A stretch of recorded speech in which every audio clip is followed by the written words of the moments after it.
watches about 3 innings a night. Yeah, that's what I think too sometimes. Yeah, that's okay. All right. We're starting with a hair on fire here. Welcome to the Motor City Metrics Monday edition quickie here podcast at TigerMLReport.com. I'm Rogelio. Still alongside me is Yooper and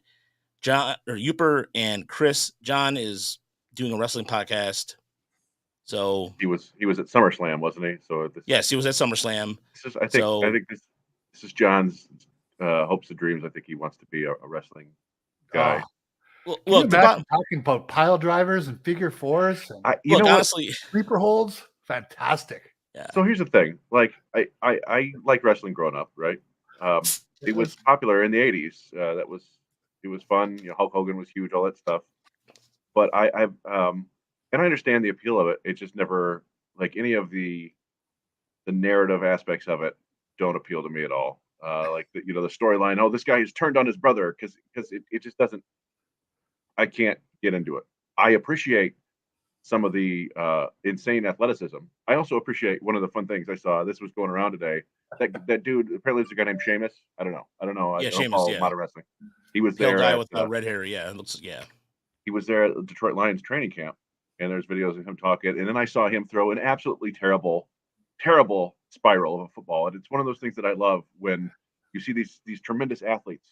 Calvin Johnson throws out the first pitch, and it's absolute garbage. And you just go, yeah, good job, you guys. You I'm not a good athlete, but at least I can throw a football and a baseball and shoot a basketball and not look like an idiot. So I've got it on you, Sheamus. If you want to come at me, let's do it. It's Scottish. So that's my wrestling. It's Scottish. It's crap. There's nothing better than a rapper or a rock and roller throwing out a first pitch. Yeah, look, fantastic. Our wrestling. I like wrestling. I don't watch it nearly as I used to. My brother, my brother and took his kids to go see SummerSlam over the weekend on Saturday, and I was there for the Tigers game. Yeah. Or no, I'm sorry, I was there Sunday. I was going to work the Tigers game Saturday, but I thought the second of it because of the traffic, and I'm glad I made that decision. But I saw the aftermath on Sunday. There were 3 or 4 trucks that are still taking down everything, and so. But look, John's interest is wrestling, and I'm glad for him for it. And honestly, Saturday was a big day for him. He got press passes thanks to friend of the show, Tom Mazaway, and Woodward Sports hooked him up, and he worked with an old friend of the network, a friend of mine going back from the SRD days, Jeremy, and him and Jeremy became good friends now, and they both do podcasts on another network thing that I host on Transistor. So props to John. And the Tigers, by the way, just went final 9-3 over the Twins. The rally died. One of the first 2 innings, yes. Yes. So, I mean, it literally. Go ahead. I would just say the one last thing I want to say about any of this wrestling, and we'll get off that. We'll start talking about sports instead of entertainment. Is that Detroit fans? Detroit is fantastic for everything, right? It's Rock City because they show up for concerts. WrestleMania 3 is arguably, I think, the biggest event in wrestling history. Still, right? Yeah. They sold out the Silverdome or whatever. Mm-hmm. People in Detroit will come and they will party and they will have a good time if you give them something good to watch. Yes. And damn it, it's been 7 years and the Tigers haven't been good to watch for more than 2 months at a time. Those last couple months in 2021, that was kind of fun. Since then, nothing. And boy, it's frustrating. Yes, it is. So you know what? Look, another 9-3 loss tonight. Yeah, and look, there's a way I think Tiger fans feel about this team right now, and it really is one of those things where, hold on, they want to throw themselves off the Breakers building. Yeah, I just want to thank each and every one of y'all for all you've done to your bodies. It's still real to me, damn it. I mean, thank you. Thank y'all guys. That's how Tiger fans were right now. It's still real to me. Saying what needs to be said. It needs to be said. Look, it's 7 years of bad baseball, and they're now 10 games back. They're 10 games, and I don't like the. I could tell just based off the vibe, like Sunday going down there in the buy from Hinch, that he's doing whatever he can with the lineup he has. And I don't, again, these are decisions he has to. I mean, if there was somebody else other than McKinstry who's been struggling or whatever the case is, I'm sure there would be a solution for it. But it's just a combination of things. And I think fans are fed up with the kind of announcing, which kind of leads into my next thing, because Baltimore pulled some of the biggest bunch of Joey Wentz is a Brooklyn brawler. Look, he's not. Look, Hey. look. Yeah, look. I Listen, remember if the he's going Brooklyn to call Brawler him, winning it once. Yeah.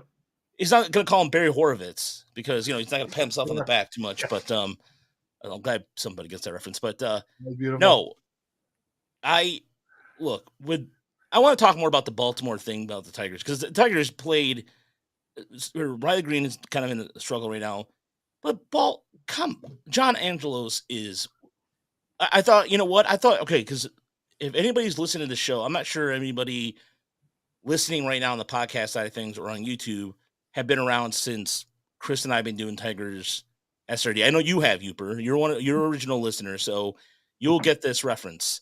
And you understand that there's one owner. All right, Yooper, I'll challenge you. What owner? Steve Lombardi. Yeah, Steve Lombardi was the better character. Brooklyn Brawler was the better character. Yes, he was. What was the one owner I trashed on a regular basis almost every week?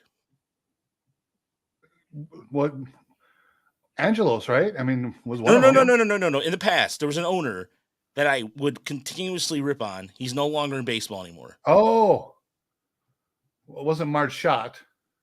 No. Was it because we trashed on the Orioles a lot. They were our bad quite often, but also the Mets. Who was before Cohen? I've gone and forgotten his name. The Wilpons. Wilpons. No. The Wilpons. Miami, Montreal. Oh, yeah. Jeffrey effing Loria. Yeah. I trash that guy all the time because the guy was an absolute crappy owner. Absolute crappy owner. Yeah, Perry, look, this is okay. This is what I'm gonna do for the audience listening at home. So this is kind of I'm gonna set this up so people can see hear exactly what was said. And keep in mind, ladies and gentlemen, this is some of the go ahead. The Orioles, Brandon Hyde has felt like this has been maybe the toughest ballpark to play in, but the Orioles have a chance to do something special today. They've already clinched. So they're talking about Tropicana Field. So this is what they're talking about. So Kevin Brown, the voice of the Baltimore Orioles on I believe it's the Maryland, or I'm not sure what the network is, but anyway. At least a split in the series, winning 2 of the first 3, and they could pick up a series win behind Tyler Wells today. It's been a minute. The Orioles split a 2-gamer with the Rays in June. They had So the graphic on the screen right now currently says Tropical Depression, Orioles at Tropicana Field, and it just lists the last 16 series, last series win this season, 3 wins in 5 games, and 3 total wins in 21 games. So from 20 to 2022 at Tropicana Field. It's hold on, wait. Tropicana been a house of horrors for them. Series here at Tropicana Field. You have to go back to when our now colleague Brad Brock picked up the win in the series finale, June 25th, 2017. The last time the Orioles won a series here at St. Pete. Already got 3 and 2 at the Trop this year after winning 3 of 18 the previous 3 years combined. It is a stark difference, Ben, and it is not a bad Rays team. It's not like all of a sudden the Rays became slouches in the American League East. They've led this division every day, but now 2, and the Orioles once again are back alone in first place. Yeah, for the Orioles, Brandon. All right, that's it. That's all was said. That was it. It's stupefying. I mean, it's so hard to even imagine that he listed out some facts that anybody could look up in 30 seconds if they wanted to. And the fact that he brought up some past losing, it was enough to get him suspended. He brings up, he's going to talk about they're doing really well right now. The club that you're about to watch on TV is a good team. And he gets suspended for that. I almost couldn't believe it. Like, there had to be more, but I guess there's not more. And so Chris sends me a link, right? Chris sends me a link, and hell's frozen over when I'm agreeing with this guy. Dead. This is the garbage you give me. Yeah, Mad he Dog. was, Go ahead, Chris. Sorry. he was dead on, and so was Michael Kay. I don't know if I sent you that link. Yeah, everybody. Mike Farron wrote an angry tweet about it. Like, everybody agrees that this is absolute nonsense. And Michael Kay's point was that not only did he say it, they also had a graphic. It was in the team notes, so it was not like anything that he went like, "Oh, I'm going to show you guys up." It was just an owner feeling upset about some sort of perceived slight. And we know owners are very weird. Owners might fire you for some very stupid things that have nothing to do with you. It might have to do with people mispronouncing names or something like that. They will fire you at the drop of a hat. Yeah. So you just it's hopefully there's enough pressure that he comes out and admits wrongdoing, or sure, make Kevin Brown a free agent announcer, and maybe he can come to a place that would appreciate him more. We like him. Yeah, No. Jason Benintendi. Also, I wanted to play the audio from Jason Benintendi too that I have right here. You know, they're done with the Orioles for the year, the team in first place in the AL East, but they actually played Baltimore pretty well. They were 6-7 against the Orioles this year, so they lost 7 times, but they did beat Baltimore 6 times, which I hope I don't get suspended by the Orioles for saying that.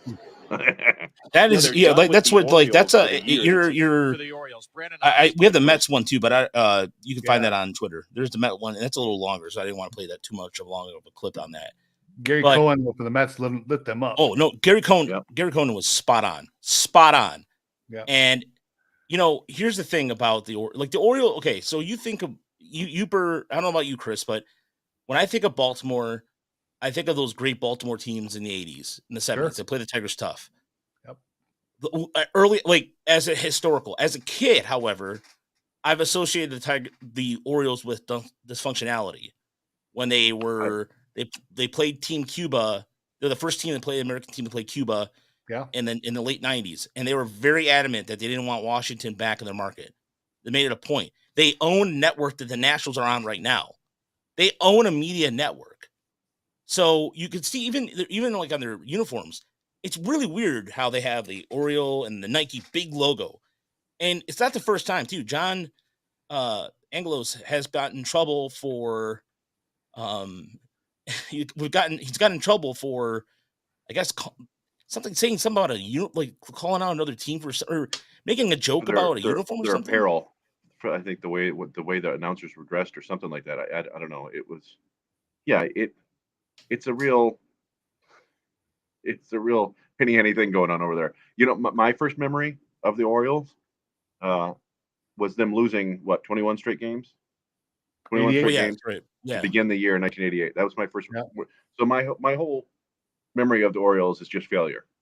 And they had some good teams there in the teens, right around they eliminated the Tigers in 2014, had one of the better bullpens you'll ever see there for a couple of years, had Buck Showalter infamously leave Zach Britton in the bullpen when and instead who they pitched, Ubaldo Jimenez, I think it was, they lost. So and they've had some solid teams, but it's they've got a great GM now, and they've got this enviable farm system, and they're doing a lot of things right, but it's still, the fish rots from the head down, right? So I think we've seen a little bit of that with the White Sox. The White Sox had an awful lot of talent, had things going in their way, and 3 years later, they're completely tearing it down again.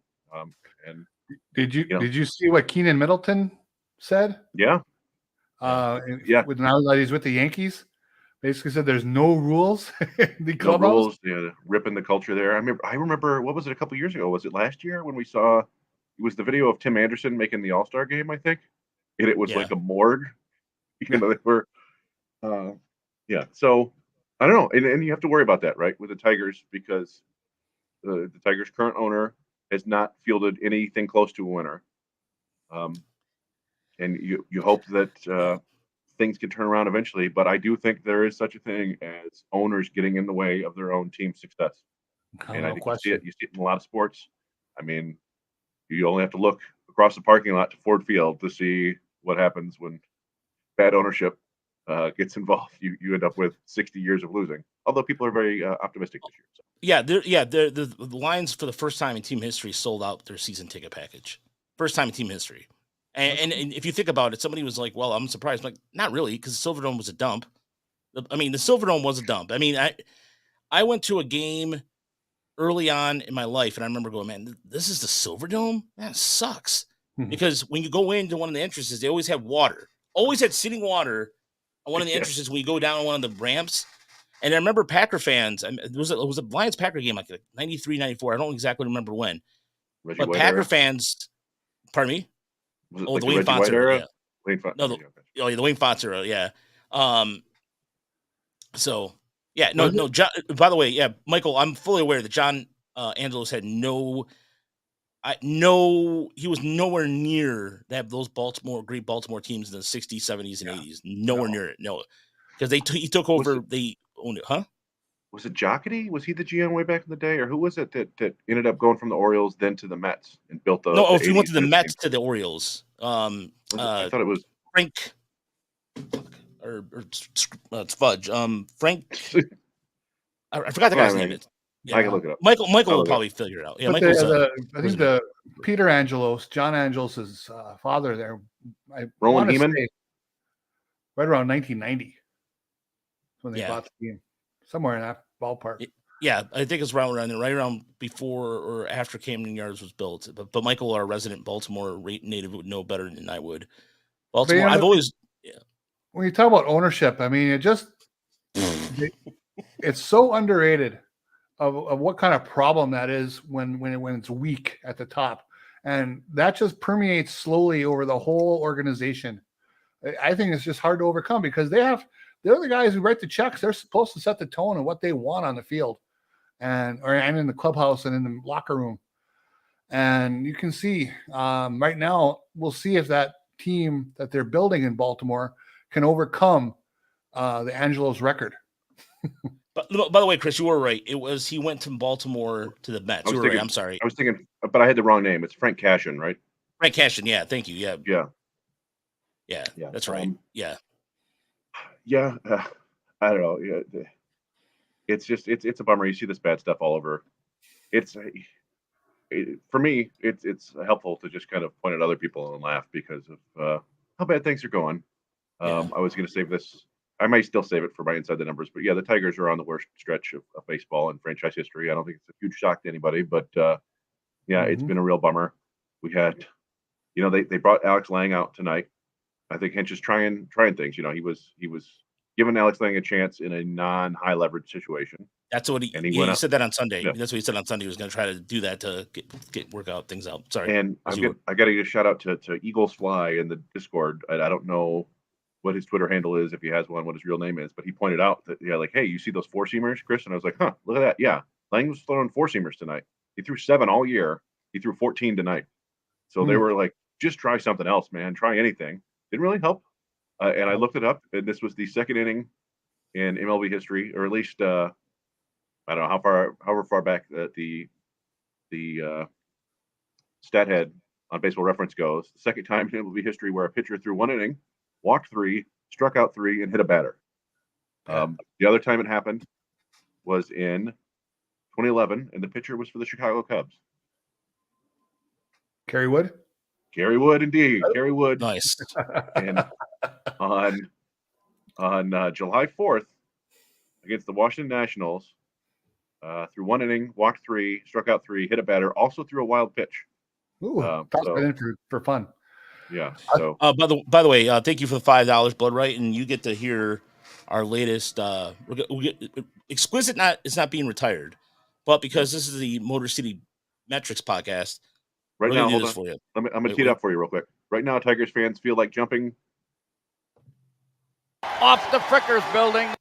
There you go. Yeah, that's nice. A new one. That's gonna be off the Frickers building. Yeah, that is. I can tell you that is a clip from Jim Weber, the announcer for the Toledo Mud Hens since before I was born. I think since 1978, and that was a home run that Riley Green hit off Bo Burrows in 2021. Nice. So it's stuck in my head forever, just because it's just a funny phrase. Off the Frickers building. Off the Frickers building. So there it is. I made You know- I actually made a music mix to it, Yooper. I didn't share. It's I like it. it's actually, you know what? Might as well, because tonight, look, the Tigers We're are having fun. we're having fun. You know what? It's not the Thursday show where it's rigid and I put structure behind it and all that stuff.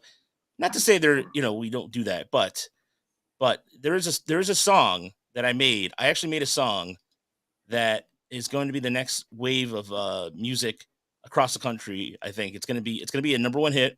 I can tell it's going to be a number one hit. Let me see if I can. Oh man, I got to find it. Hopefully, I did not delete it. Please tell me I didn't delete it. Oh no, I found it. Okay, cool.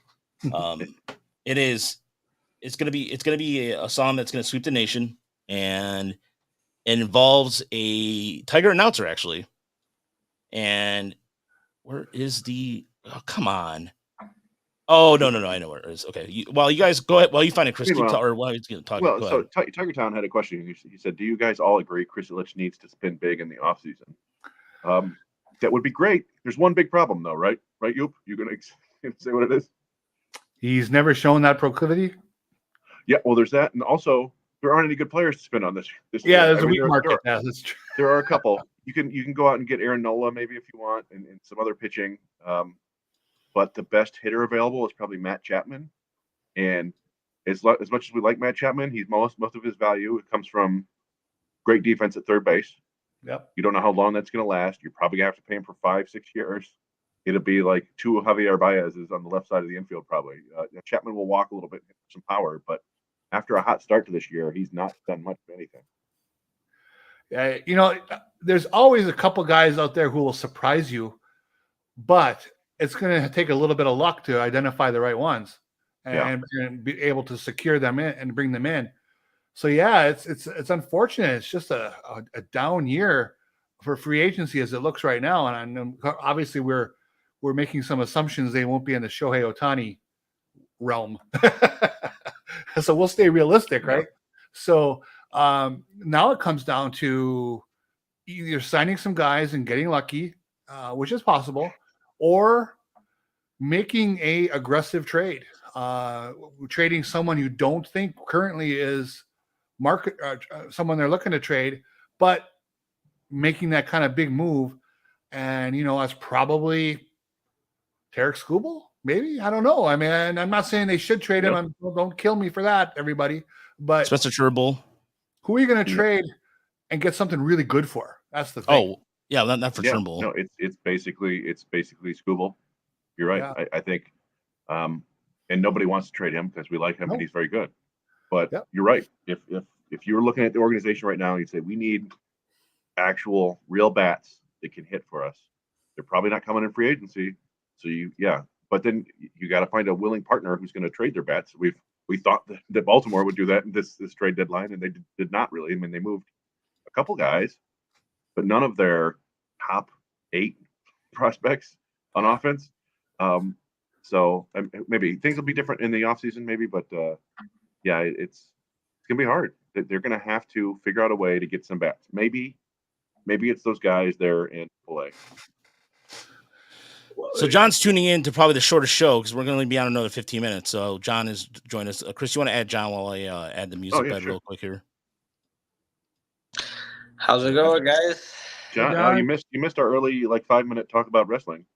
Oh, really? I was on a wrestling pod. That's why we brought it up. Yeah. Yeah. So we're breaking down figure 4 leg locks. Yeah. Figure 4 leg locks. Oh, without further, Greg the Hammer Valentine. No, there's a Rick Martel reference. So without further ado, here is the long-awaited debut of my first single called Mega Wolf. Touch 'em all time.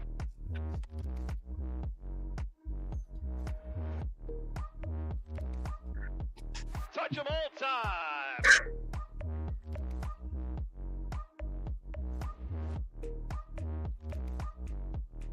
Touch 'em all time.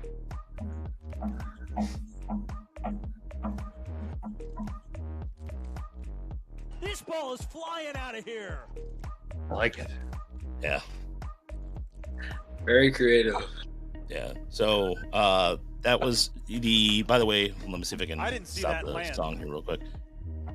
That was that's I had some free time. I sent it over to Greg, and he goes, "You have way too much free time in your hands." I said, "Look, somebody You play that every Samuel- time Leighton hits a homer now. Samuel asked, let me cop this on vinyl. I will send you the Mega Wolf. It's called Mega Wolf because Seawolves announcers are in it. And so it's just 1:09. It was a music bed I already found, and I just found a way to I learned a little bit of drumming, so I learned a little bit of beat syncing. I'm not no expert by imagination. I edit or do our show stuff all the time. But either way, all right, let's move on. Yeah, so the Tigers over the weekend got shellacked by the Rays, and there was a lot of things that took away with the fact that Javier Baez is going to be out for a little bit. Family, I believe his grandfather passed away. Tigers bullpen will be shorthanded, but there will be more news on that in the next couple of days. And today, the Tigers set the world on fire by signing, claiming a gentleman by the name of Isan Diaz from the Giants, and they designated Zach Logue for assignment. Now, it's one of those things where I'm kind of was miffed by this whole thing. And why? Because the Tigers already had these kind of I wasn't mad about it. There's a lot of people who are really mad about it. And again, they do have a point. He is a 4A player. He is what he is.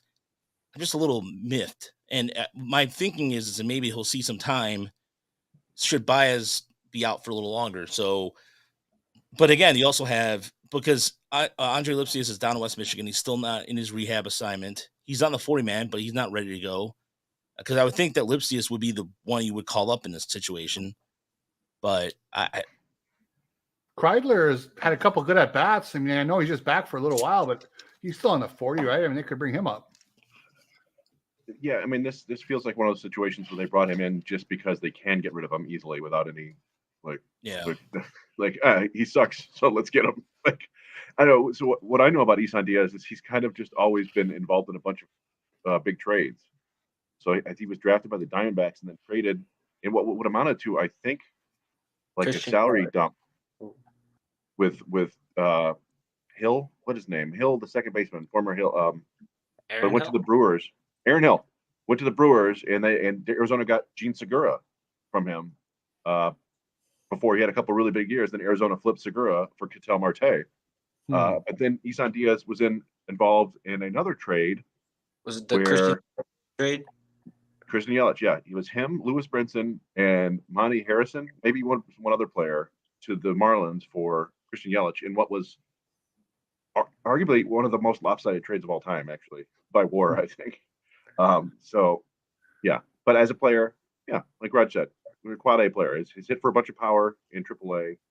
Doesn't do much else. Yeah, I think he's 27 years old. I saw he was hitting 248 in AAA this year. Yeah, I mean, he could get some time. Once a highly talented prospect. Yeah, kind of just a guy that can fill in for the Tigers if need be. is he better than Andy Baez? Because I don't know what that take was from earlier, John. I don't know what. Listen, I gotta call you out on that. I gotta call you out on that. You Hold retweeted it from the MCM account, and I'm like, what the hell was that? All right, so listen, Andy Baez. In the offseason, there was guys like Gene Segura we wanted. Colton Wong. You were a big Colton Wong fan. I'm going to tell you right now, Andy Baez has been light years better than Colton Wong has this year. Banyas. Have you? Yes, he has. Wrong! Well, all I'll say is your timing was after one of his worst games ever. Yeah, that was. Yeah, okay. So you're gonna go so you're gonna look at Colton Wong. All right, fine. He's a minus WAR 3 player for Seattle. Yep. Or fine. I get that. Okay, fair enough. But if you've seen what I've seen from that game yesterday on Sunday, it was just defensive laps after defensive laps. I mean, not defensive laps, but he ran the stop sign. That's kind of forgivable. But the defensive stuff, no. So he's a -143. Okay, so he's a -1-3 player. Well, okay, that's fine. All right, let's look at Andy Baez here for a moment. We're gonna be doing the light years ahead of thing here. And He's produced a 1 WAR. Okay, fine. If you talk about a 247 batting average with 7 home runs, serviceable. But the timing of that tweet was terrible. I didn't know. Well, you know, That, here's that the was thing. I don't think Ibanez. I think he's been worth having around for the year. I mean, he's had some moments where he's played well. He's made a few defensive plays. He actually had 2 hits in that game yesterday for as bad as he played. yeah.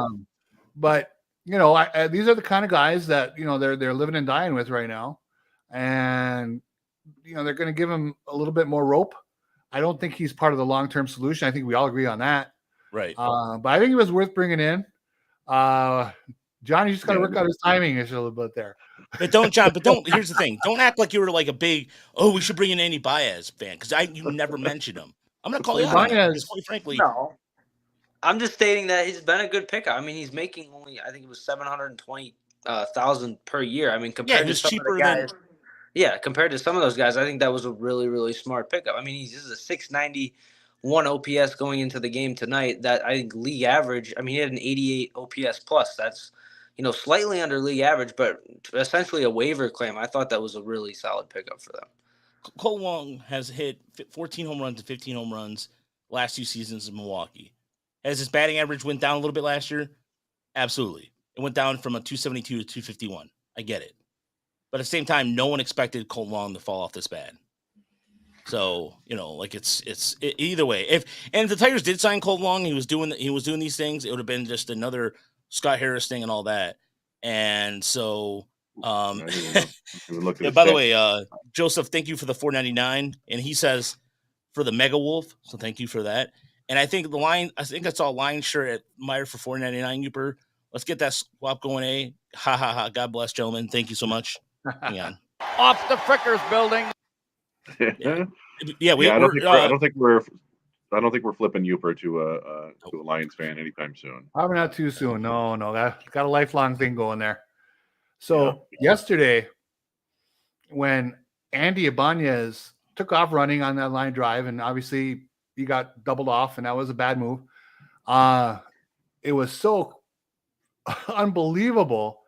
I'm sitting there at home thinking that run scored. The run scored, and they're not putting the run up on the board. And the announcers, if you want to call them announcers, the players' weekend guys, had no clue that there should be a run on the board for the Tigers on that play. I mean, they were just oblivious to the whole thing. And eventually that run got credited. It got to the point where I was like, am I wrong? I was thinking about looking up the rule, but I knew I wasn't wrong. And sure enough, that run did cross, and they finally got that settled. But that was very confusing there for a while. See, I mean, this is for... Oh, go ahead, Chris. Sorry. No, you got a point there. You go ahead. I'm gonna go off on a different tangent. So go ahead and finish up. That's the problem with the players only broadcast, right? There's no one. If you don't know enough about baseball to know what's going on the field, if you're kind of a casual fan, you're lost. You're lost. The same thing happened to me. I mentioned this before. I watched the players only NBA broadcast, and I can understand what's happening on the floor. But I didn't know who any of the players were. And all the announcers were like, oh, he shoots it. Oh, look at this. Look what he's done. It's like, who's he? So, yeah, it's they're switching things up. They're giving some stuff a try. They're going Alex Lang 4-seamer with the broadcast, but it's not that good. Yeah. And by the way, so this is a Verner's, right? So for those at home who are listening, want to hear wrestling promo, Verner's makes you feel good, okay? It helps the stomach. It has a medicinal property to it, okay? Yeah. So if we're going to be doing wrestling, listen, John, my voice is that right now. Okay. Smooth. It's calming. Okay. When you decide to put a take out there, make sure that you look at the stat line before you do. Okay. And you do a good job with that. You do a fantastic job see, this is how my voice can be. Okay. Right now, I have the Verner's walking right now, and we're going to do a wrestling promo. Okay. We're going to do it this way. Listen, this is a free for all Monday. There's no structure to the show. So we're going to get back to the Tigers in a second, because quite frankly, the Tigers are they're in a free for all right now. Free for all Monday. So we're going to call it free for all. John, I know about Boston. You can make a Boston cooler out of this. You know what else you can do? The Boston crab. Boston crab. Damn right. All right, so listen, next time you want to bring it, I'll give you a Boston crab, no problem. Because like Verner's and vanilla, it goes together. So it's a Boston crab, and your leg is going down. That is all. You've spoken to. Look at that Lucha Libre mask back there. Okay, look at that thing right there. There is a reason why I have that there. It's a reminder to anybody. You want to talk some smack?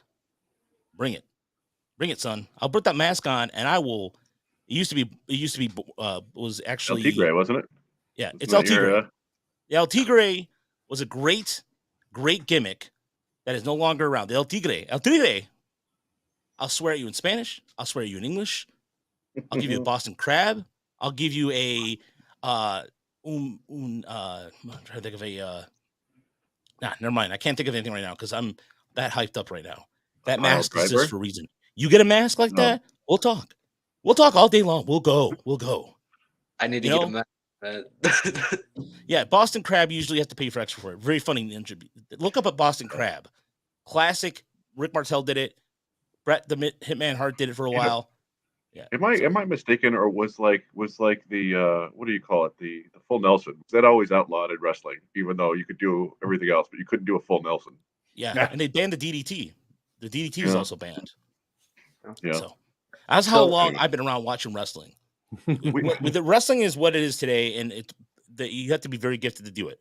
Not disputing that, but you didn't watch Sid Justice dislocate his ankle in a ring in 1995. So I heard Yooper was turning heel. Did that happen yet, or? Oh, I'm gonna go heel. Wait, you're not gonna know though. Is the thing. I can't telegraph. It's gonna surprise you. Okay. I go full heel, Iron Sheik time. All right. Well, yeah, we've gone off the rails a little bit too much, but honestly, this is not. There was not much to talk about the game. Joey Wentz didn't have his fastball at all. He had some swing and misses, but again, you're not sure what version of Joey Wentz you're going to get. So yeah, Let's go back to Alex Lang for just a second. What are they going to do there? I mean, that's a guy. He's got a talented arm, but now we're at the point where I think that's his 9th outing this year as a 1-inning reliever with 2 or more walks. He had 3 and a hit batter tonight. And I brought it up on Twitter, and I hate to even mention it with him, but he's bordering on Steve Blass disease, if people know who that is. Obviously he was a pitcher, won 2 games in the World Series, won over 100 games, was almost near ace. Then all of a sudden showed up in about his 10th year in the league, and he couldn't throw a strike. I think he walked 88 and hit 12 guys in 84 innings, and his career disintegrated. But Lang, I mean, he doesn't even really have a get me over pitch right now. He has nothing. I mean, that outing on Saturday was shocking how scary it was. I just don't know. It has to be kind of a mental thing more than a physical thing. Yeah, and that was something that Hinch talked about on Sunday. He said that he physically feels fine. Mm-hmm. He's just trying to work things. I'm paraphrasing a little bit, but that's something he said to us in there. And by the way, Steve Blass did pitch. Fun fact, he pitched in a 1972 All-Star game that was in Detroit. And he did this all with the Pirates. So he was a Pirates pitcher, won 19 games. In his final good season, he won 19 games. And then in the next season, in 88 innings, he was known for his pinpoint control. He hit 12 batters in 88 innings after hitting a total of span of 11 in 3 years. So it's the same thing. Like it happens, and it's a mental thing with him right now, but it comes at the worst time because I think Jason Foley should eventually be the Tigers closer at some point. He's going to get that time. He doesn't, but as Hinch said, there's a reason why he doesn't put rules on these guys. Yeah. Officially. So. Yeah. I mean, I earlier, I not on the show, but in the Discord, I mentioned it reminded me of Dontrelle Willis when he was with the Tigers, where it's a strike. It's like they're allergic to throwing strikes, and throwing strikes is a lot harder than I think most people appreciate. You can get up there for the mound and try to throw strikes with anything, with your 60-mile-an-hour fastball, and you're going to have a hard time. But these are the big leaguers. You're supposed to be able to do it. That's why they're in the big leagues. And yeah, I don't know what you do with them. I've seen enough baseball to know that this probably will work itself out eventually. He'll probably figure things out and start throwing strikes again. But that also means that he'll probably also have issues with wildness like this again. It's just kind of the way it goes. And to me, it just looks like his mechanics are out of whack. I guess Hinch, they would know better than I do, but I look at him and it seems like he's not finishing his pitches at all. Like his leg is flopping out wildly. His arm is everywhere. It's I don't know. He just doesn't look comfortable out there, and it's got to be tough to be trying to work through that in front of, dozens of people at Comerica Park. The throng. Yeah, that was good. And here's the thing too. Like, I was concerned earlier about Riley Green, who struck out 5 times in a row before getting 2 hits tonight. So that relief was relieved. And then Kerry Carpenter getting it done. He went 2 for 3 tonight, and he's batting in the 5th hole, where I think he's the less pressure off him, the better. But it was just one of those things that, especially watching the game on Sunday, where the Tigers were getting production from the bottom of the order, but then the pitching was just like, nope, sorry, we're going to give it right back up. And there's nothing they could have done about it. And this is the time of year right now where it's a dog days of summer. It's as cliche as it sounds, it's true. I mean, It was 67 degrees here in Michigan, but by the end of the week, it's going to be 80 and humid. I mean, yesterday was 71 degrees, but the humidity was insane. It was just like you were walking out into a warm bath. It sucked. It was terrible. And the rains came and all that stuff.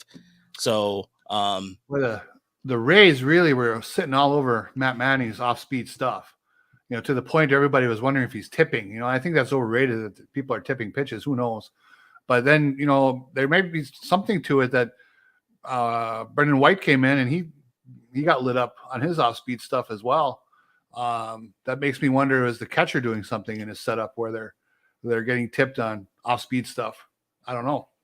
And I do wonder if certain teams might just be good at hitting off-speed pitches. Like, didn't we see? Could be when we watched Cutter Montero, I think, wasn't it, or was it Lockhart? It was Lockhart when we were on the Erie, and he was saying that they were. Who are they facing? I've gone and forgotten. They're Akron. They're playing Akron, and Akron's just known for So they were known for hitting off-speed stuff. So he's trying to establish a fastball, and he'd be throwing 4 or 5 fastballs in a row, and he'd throw a breaking ball, and they'd hit it. It was like that's just what they were sitting on, and I don't know why they would think that with Matt Manning, because his only good pitch is a fastball, basically. But I don't know if with the Tigers were trying to pull something funny, like pull a little fast one here. It didn't work. It wasn't great. He didn't execute. The game plan was probably not great. So yeah, we saw some bad pitching in the last couple of days. We did see one good outing from Derek Skubal, right? Like, at least there's Skubal to lean on, so that's always fun. But Olsen, I guess, wasn't awful, right? He just gave up some runs early. He's still just trying to stay afloat. But and you still have Erod too, who had a solid start, and will be pitching tomorrow. Yeah, that helps. That's kind of a sore subject here. Well, I'm curious to see how the reception is tomorrow. Well, they have all these games in a row. They could use him to get 7 innings in tomorrow for sure. Yeah. What if I was thinking that the other day? What if they just like, you know what, Erod, you're giving us 150 pitches every outing. Like, we're not re-signing you. You go out there, you throw as many as you want. I like what Tiger Town idea, which is about putting Wentz out of the bullpen, because I think there's one interesting stat that I was talking to Bentley about this earlier today. Scott Bentley on Twitter, or X, whatever you want to call it, and he was talking about how his fastball is getting lit up. And last year, his exit BA on the X batting average on it, expected batting average was 203 on it. This year, it's like 359. Oof. And I think the big problem is too, that's not his changeup is an effective pitch. His slider, and I think it was more he was throwing a lot of cutters last year. I don't think the cutters are there like it was. And so when you're not getting that swing and miss stuff, you can easily sit it on whatever off speed and just go like that. And you know what? R1 says Joey Wentz is a long reliever at best. I hate to say that, but I think that might be his fate at this point, because it's the second time through the order too that he's been struggling on. And I felt bad. I mean, you saw him tonight on the bench. He was a mess. And I just think it's also a little bit between the ears too, because in terms of velocity, even movement to a certain extent, it all looks the same from last year where he was doing pretty well. So there's something, there's something to be said about that. Yeah, well, I do think these guys are young too, and that's like with Matt Manning, never really pitching a full season. Joey Wentz had a good stretch last year, never pitching a full season. Even Alex Lange, you guys were touching on him. I mean, this is really only his second full season in the big league, so there could be some fatigue going on there. But you trust in Chris Fetter that they can figure it out. But yeah, it's looking like Joey Wentz right now is probably going to be a long reliever, especially if they don't bring Chase and Shreve back next year. He could kind of slide in as that lefty specialist.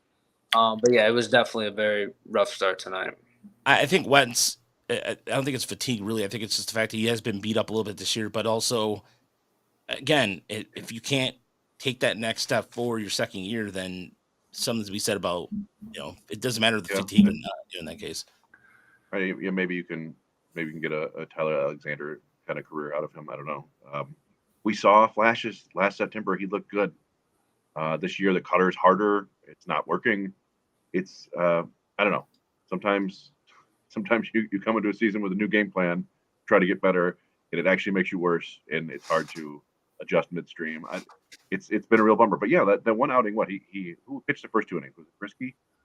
And then Wentz came in after him and was like 5 scoreless, wasn't it? Like it was 5 good innings. So yeah, maybe keep trying that. I don't know, because they need people to eat innings now. Yeah, Turnbull's probably 3 more rehab starts away from coming up, which could theoretically help. But it's not like he was great shakes when he was healthy.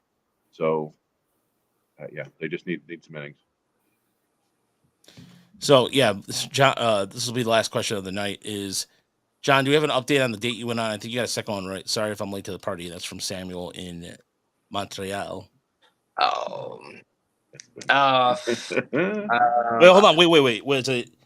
Did it go something? Did it go something like this? Did it go something like this? Off the Frickers building. Do you need to play a funeral march? Yeah.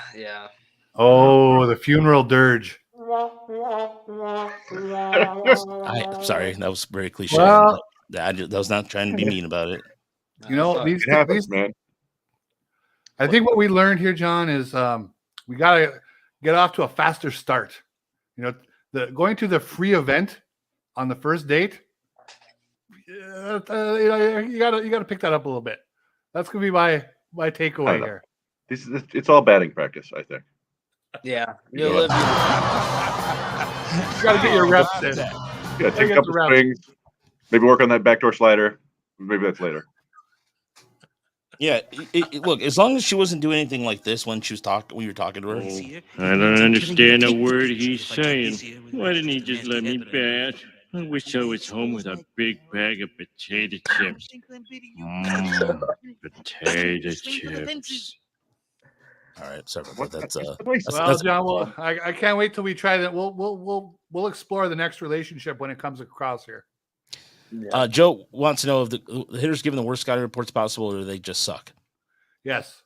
No. It's you can give hitters all the scouting reports in the world, but you want hitters who are not up there thinking too much. You want them. Yeah. You want the thought process to be natural. Like Miguel Cabrera, it was just there and it was innate. I think you see it with Riley Green. You talked to Raj, he was in a slump for a game and a half. He's Riley Green. We're not worried about Riley Green. He's getting hits. You want guys who are good, talented, natural hitters.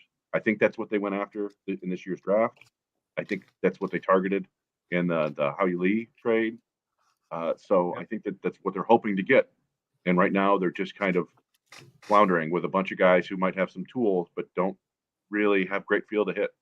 That was kind of the whole MO of the Vila era was getting these guys who either, college hitters with 0 tools or guys with a bunch of tools, but not the ability to hit. And or control what that's got them. Yeah. Or the Willie Castros of the world who had really nice tools and in a proper place could help you out. And then when they had the guys who had the good hitting tool, they had a career worst year last year and were let go because the Tigers are apparently cursed right now. So yeah, look, at least we're not the White Sox. They need to be easier to correct. I think this week, or actually, I'm sorry, next week we're gonna have a guest, Crystal from the White Sox blog scene, her or Janice. Nice. I think we're trying to get them both and talk about the whole situation in Chicago, because you're right. The White Sox.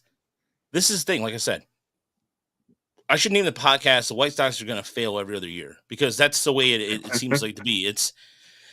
And look, the Chicago fans they're done. They're at like you talk about Tigers Twitter being this horrendous place. White Sox Twitter is, I mean, they've had enough. Oh, they were already talking about Pedro Griffo being one and done. Yeah. Steve Stone. They're going after Steve Stone for trying to keep the optimism and everything. Tim Anderson, although I will say this, some of the things that I've seen about Tim Anderson, I think there's a Class A team that's doing like a jersey night for him and everything. The way Tim Anderson handled it on Twitter was really weird. Just do yourself a favor. Don't use Twitter or X, whatever. Don't participate in it. Because if you're stop, yeah, sorry, Twitter. Yeah, look, no, I know. I appreciate that you're trying to, get with the times, but I don't want anybody to call it X. Yeah, sorry. Yeah, look, the thing is, Tim Anderson has been an issue for a while based off, like, again, Jose Ramirez was like, look, he's been doing this for a while. I'm paraphrasing what he said, but it was a long time coming. And Jose Ramirez does not want to be known for that because he grew up in talking to Justin, who works for the Cleveland farm prospect side. He does what we do for Cleveland. And he told me that Ramirez doesn't want to be known for that because he grew up in a very dangerous environment. And he's a very humble guy who doesn't want to just want to go, like he avoids those kind of things because also, unfortunately, because I also can attest to this, Hispanic players have that known to be the hot tempered and blooded or hot blooded and all that. Yeah. It doesn't help that I throw my hat during bowling sometimes when I get a bad strike, but that's beside the point. But listen, it's a stereotype that comes with us. And even me talking loud, like in grade school, the way I was talking, like the way I'm talking now, why are you yelling? I'm not yelling. You'll know when I'm yelling. And it's always the thing. And of course, it's a whole different ballgame. But my point is, Ramirez has, and we're talking to Hinch about the whole thing too. And just he has nothing to say about. Everybody has nothing to say but great things about Jose Ramirez. So for him to be provoked that push that far. Well, I mean, that was. I don't think he wanted to fight at all. There was just kind of they were exchanging words, and then Tim Anderson just squared up like it was time to fight on the street. And what up your dukes, man? Ramirez didn't throw the first punch. That's why he got 3-game suspension, and Anderson got a 6-game suspension. Ramirez's suspension was for knocking him out, making contact, which is that's the best punch in baseball since Rougned Odor punched absolutely by Bautista. But this was a better fight overall. I think that was just kind of like a random like whoa. Hey, at least Bautista stayed on his feet. Yeah, that's true. Anderson did the slow. And I couldn't. I mean, that was a glancing blow with like fist like this. Yeah, to the cheek. I mean, I wouldn't want to get hit, but it just didn't. It wasn't a good look. But no, I mean, I'm curious. The White Sox are a disaster, but I'm curious who ends up with a better record by the end of the year. If it's the Tigers or the White Sox. The White Sox are back, I think, 4.5 games right now. But I don't see the Tigers going on a particularly strong run down the stretch here. They didn't trade away everything, but they didn't have a whole lot to begin with, right? So it'll be interesting to see what happens. It will be because the Tigers have a pretty rough schedule here the rest of this month. I think they got Houston coming to town at the end of the month. Cleveland is right. the only losing team on the record right now for the rest of the month. Yeah, so it's all winning teams. And but on the flip side is the White Sox pretty much gutted their pitching, right? Yeah. So because all the guys they got from prospect side of things are all in Double-A right now or Single-A, and you know what? And even look, even the people in the chat are saying this. They're going to be in free for all. Joseph, you have So I just was wondering. Joseph on his Twitter, or excuse me, on his YouTube handle has Muay Thai affiliate. So I'm wondering, as you being a fighter, I'm just going to spit out there. You look like you're a fighter because based off your profile picture. How did Tim Anderson look defensively on the defensive side of things on the fight side? Because I'm actually, it has to be a point where I'm just kind of curious how both sides of the guys handle the fight. But as far as Tiger Town wants to know if they're going to call Keith, I expect some call-ups too. I would hope at this point, I keep saying this, Scott Harris and AJ Hinch both said they're going to earmark at bats for the young bats. So I haven't seen them. Well, I'll tell you, now August. Justin Henry Malloy has been hitting over like 320 for a month, right? I mean, he was here last week. I got to see him. I'll tell you what, I'm not qualified to say, oh, he should have a chance right now, but he didn't do anything to preclude himself here from having a chance. He looked really good. And I thought his swing looked a little more compact than when I saw him in May. And are there some roster issues and stuff moving forward why they want to delay this? I suppose there might be, but other than that, I mean, why wouldn't now be the time to put him in a lineup somewhere? Yeah. In terms of like a call up, who would you guys look at to be sent down though if they were to call up like Justin Henry Malloy or Cole Keith? Well, they do get 2 extra roster spots at the beginning of September, so they might just wait till then. Honestly, they might even wait till that. But in terms of sending down, I mean, pretty much anybody, really. I mean, who cares? Yeah. I mean, Zach Short, fine. Andy Ibanez is fine. All kinds of pitchers. I mean, a lot of those guys can go. Detroit Degenerate says, I would actually bet money if we don't see Keith this year. I would, you know what? You'd probably be a winner with that. And then Joseph gives us the response. Train, yes. As simple as not keeping his hands up when he throws. When you throw a punch, you always want to retract back to your chin for protection. He did not do that, and he got belted. Thank you, Joseph. See, we needed an expert on there, and I'm glad that we have it. I don't want to be on Joseph's bad side, in other words. He's a Muay Thai guy, so I'm not going to – I've seen Muay Thai, and it's – man. Well, it's interesting that he's a right-handed thrower and right-handed batter, but he kind of squared up as a southpaw there. Yeah. Nick Maton, there's some consideration on that, too. He's batting well over – what's the Mendoza line, Chris? Is it 200? 200.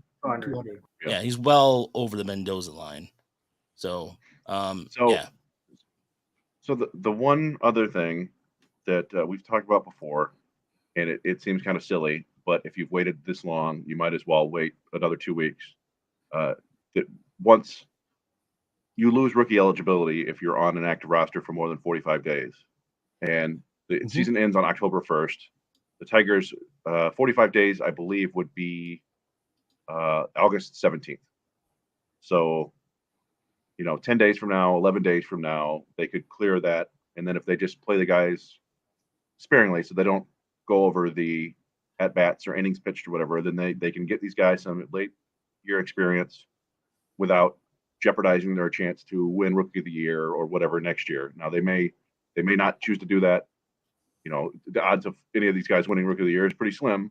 But like I said, if you've already waited this long, you might as well wait another 10, 11 days. But yeah, I mean, I would think if you call up Malloy, you're probably if you do it without the rosters expanded, you're probably going to send down Akil Baddoo, unfortunately, because you've got. I don't think they would send Bierling down, and you've got Green there playing every day, and you've got Carpenter playing just about every day, and you can DH a bunch, but you're going to want a right-handed outfielder, I think.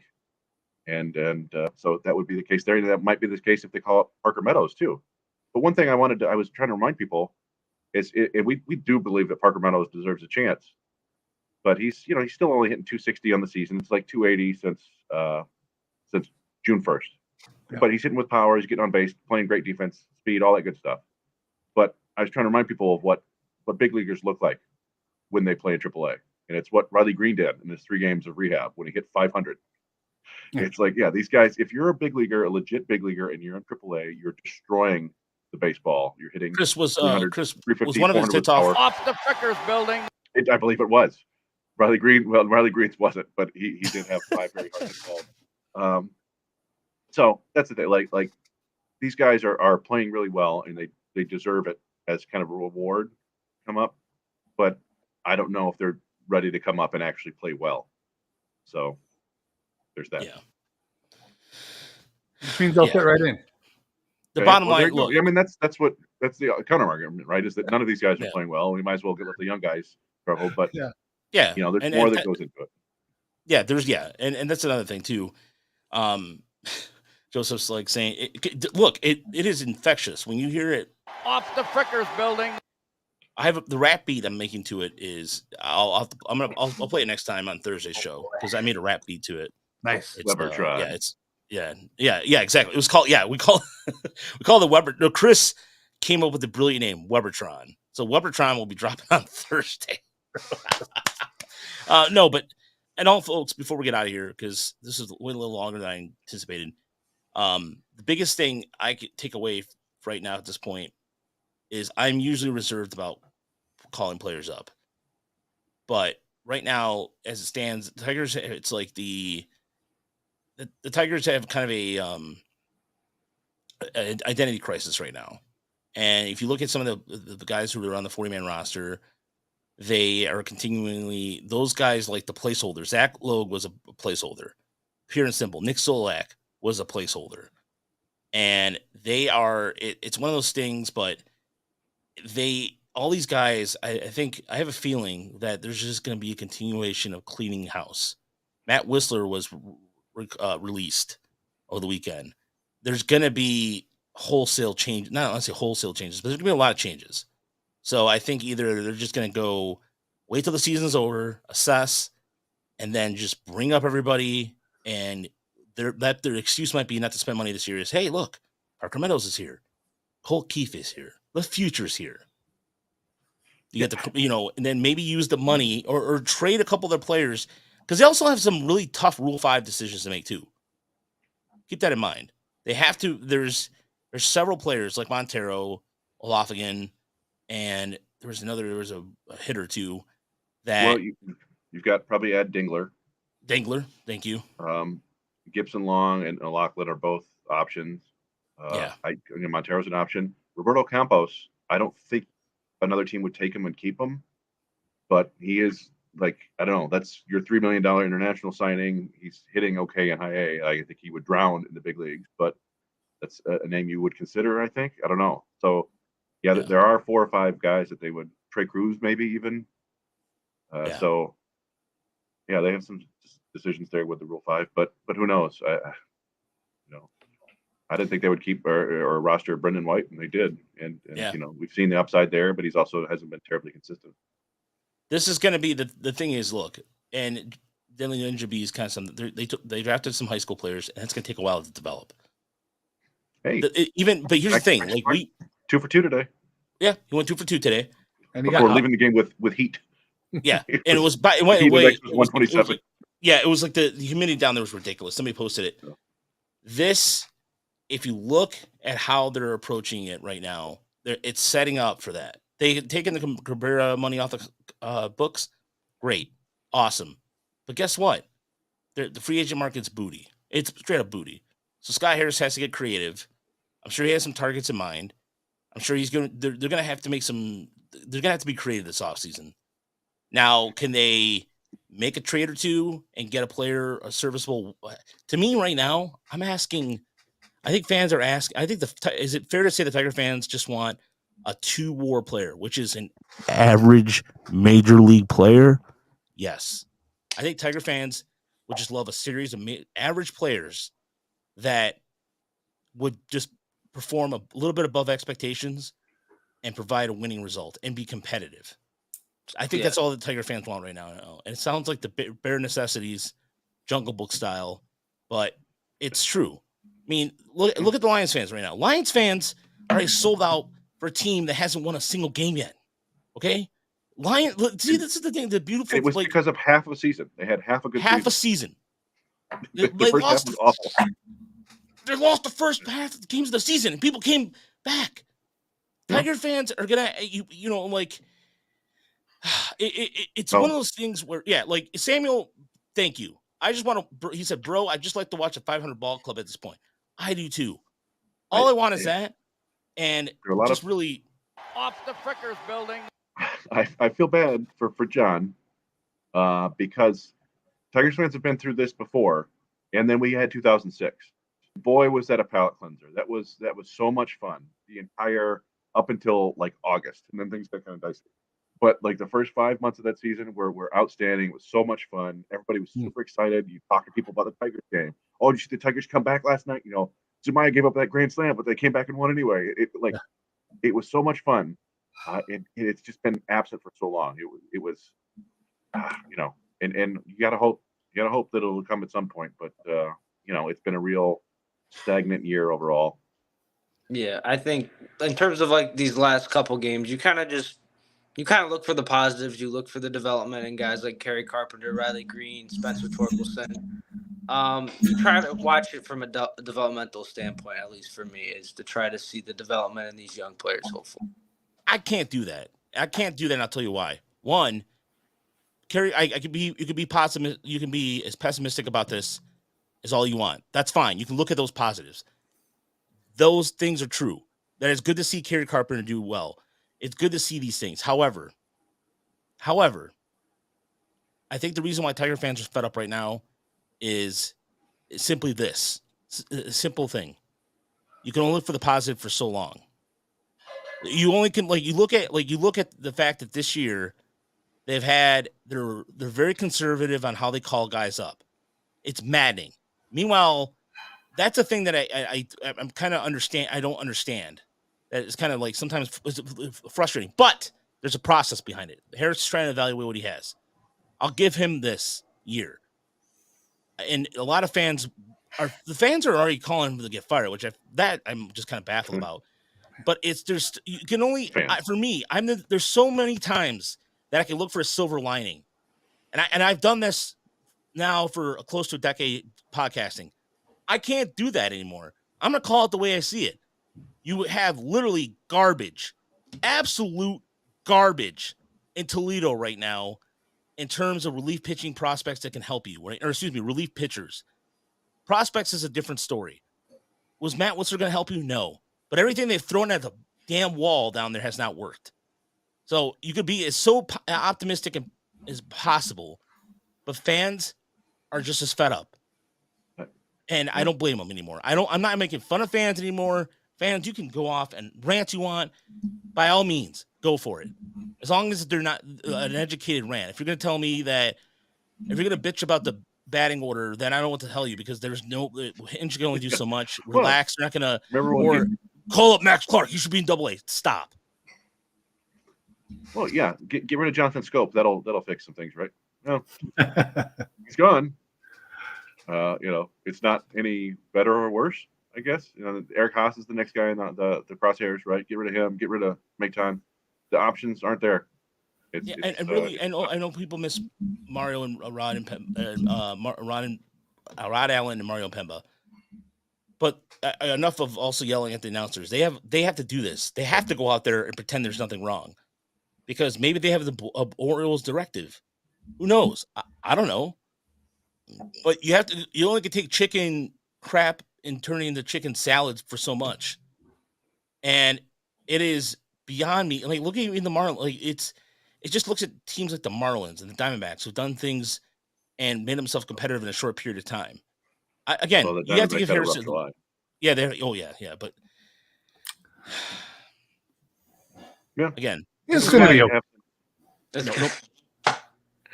Nobody signed Scope yet. Yeah, nobody signed Scope yet. So that's saying something. If Oakland's not going to sign, well, then again, Oakland's not going to sign anybody, because they're going to make sure that tanking. They DFA'd Ramon Laureano, right? And Cleveland picked him up.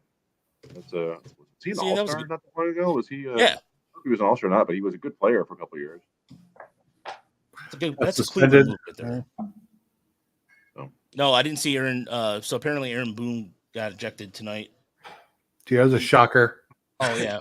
Maybe he was still mad that John Boy Medium called him out so much.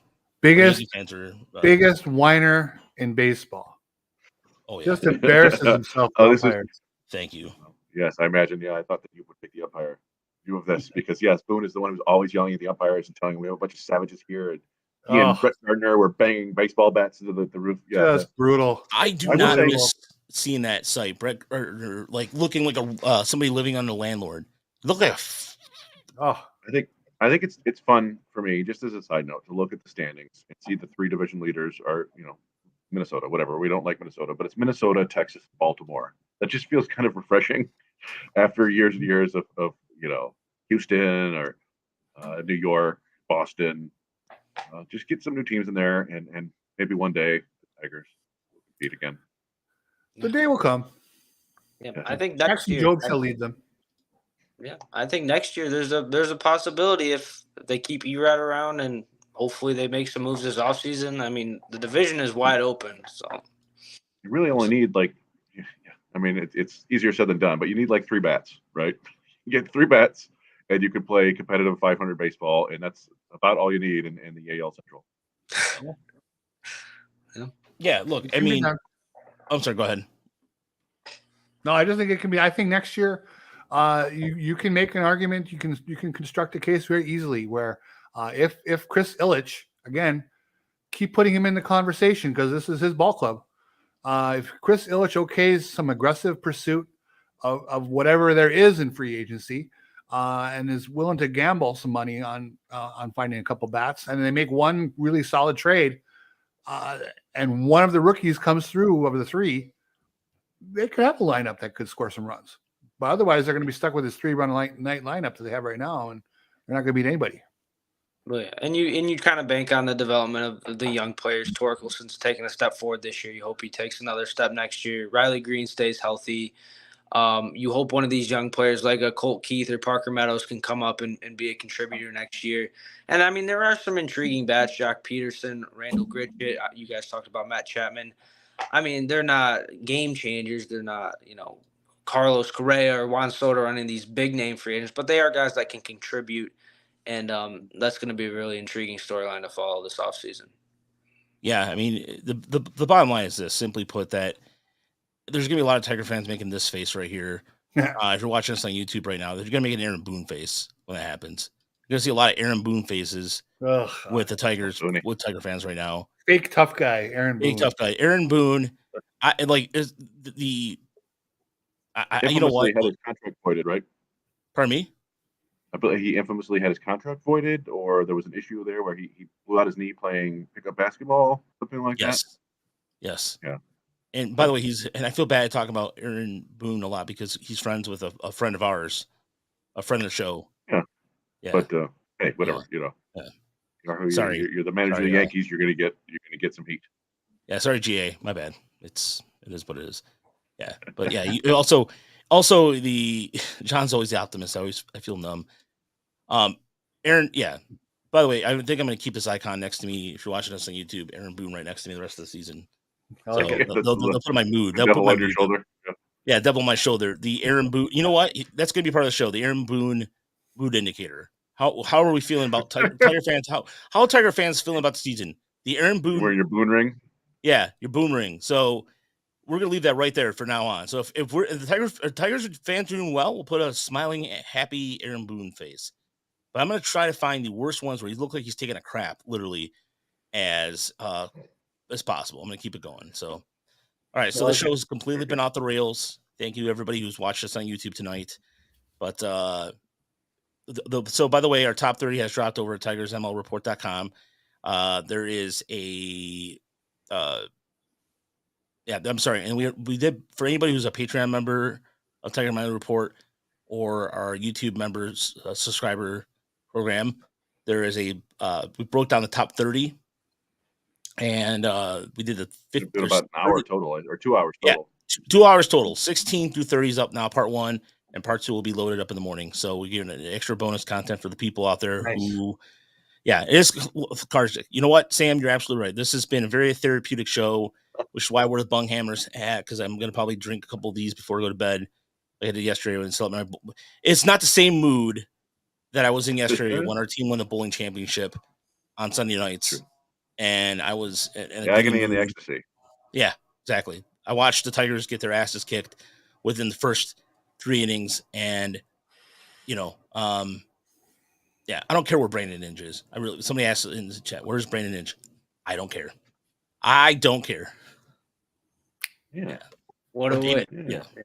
And in the show on Brandon. You know what? I'm going to end the show on a positive note. Let's end the show on a positive note. Thank you for everybody who's subscribed to our extra content. Like I said, we're going to put some stuff out. John, plug your podcast real quick, please. John Brooks, my Pistons or wrestling? Both. Plug it all. Well, you have the Pistons territory. You've obviously seen that on this channel.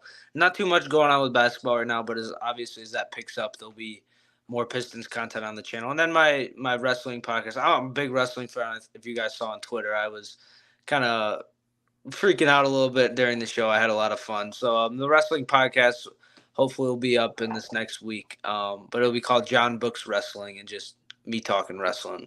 So if you guys like wrestling, that's where to go. Yeah, so I'm producing all the John's podcast stuff, so that'll be up either tomorrow or Wednesday, more likely. It's just crazy time.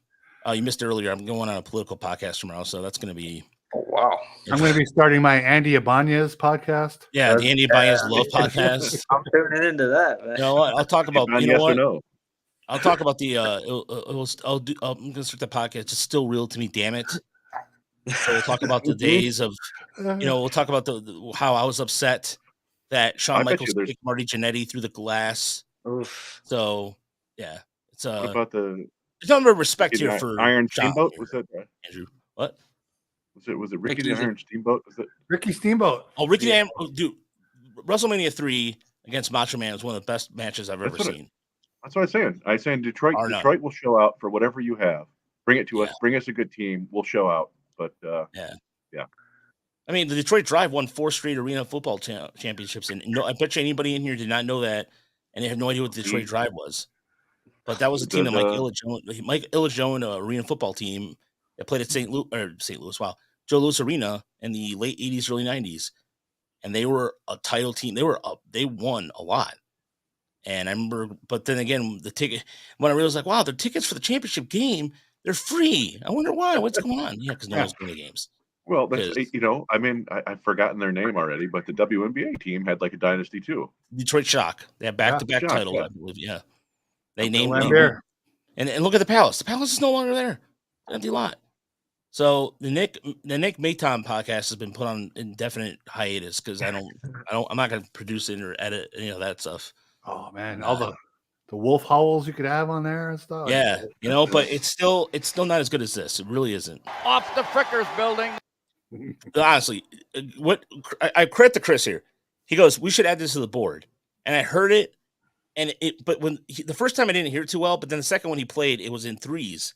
So I'm hearing it, and I'll have to go pause it. And it was, oh crap, there's more. So it was off the Frickers building, off the Frickers building, off the Frickers building. And it just stuck in my head all day. So at one point I'm like, I was working outside, doing stuff on the lawn, all stuff. All of a sudden I'm like, I must put this on the board immediately. And I just went back inside and I immediately Off the Frickers building. Oh my God. Yeah. So I'm sorry for anybody out there at home that I'm bombarding you with this, but Off the Frickers building.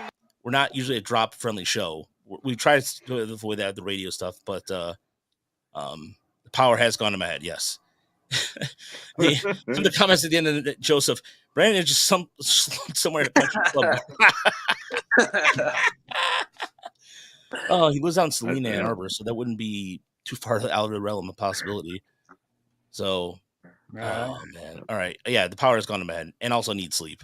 It's been a long day. It's been up since like 5:30, 6 o'clock. So, on that note, tune in for the second half of the top 30 going on TechMotherReport.com tomorrow. We'll see you guys on Thursday. Have a great week, everybody. And off the Frickers building.